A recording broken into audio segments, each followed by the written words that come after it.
Something terrifying is happening with AI right now.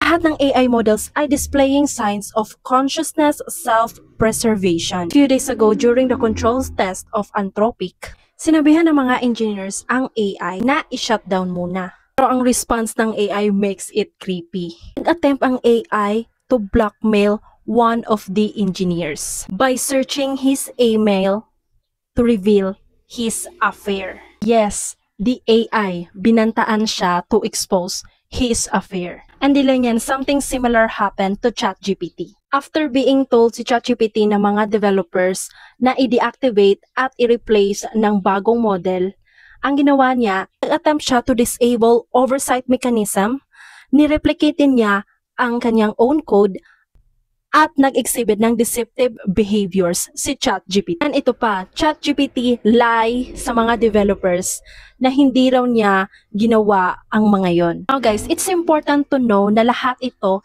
ay control test lang. Yung affair is not real. At hindi rin totoo na ang AI wants to stay alive dahil lang natatakot ito. Alam naman natin ang artificial intelligence ay walang emotion.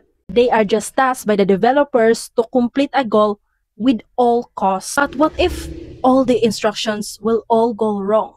As you can see kanina, for example, what if mangyayari yon?